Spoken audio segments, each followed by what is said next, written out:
Bunu ballara berdim ya. Tekshir. Intervyu oldu. Ya, gaplashaverik. Aytaverim. Bo'ldi. Ballarga berdingiz. Mashinada Nexia'ni berdim. Ha. O stari adamlarga kolay ekanda o'sha.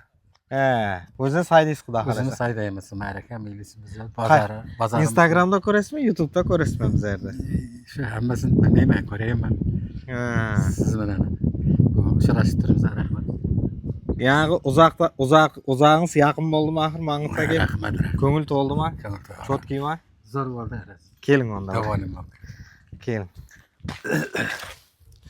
Ha, Mana içinde oturasizmi? Ke yaxshi, doram bu yandan. Aha, İçinde oturasizmi? O'tiraman. o'tiramiz.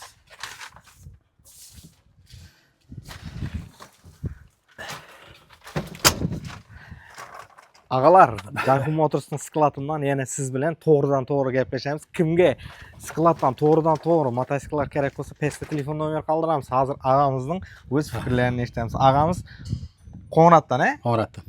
Qoraqalpog'iston Respublikasi Qo'ng'rat rayonidan bo'ladi. Biz yerda ko'rib, kelib, onlayn savdolarni kuzatib borasizmi biz yerda? Ha? Onlayn savdolarni kuzatib borasizmi biz yerda? Hammasi. Hammasini kuzatib borasiz. Jayhun Motors'ga ishonch bormi ekan? Ishonch haqiqiy.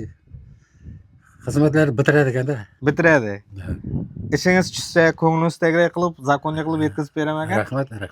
Tavsiya qilasizmi boshqalarga? Zo'r, juda yaxshi.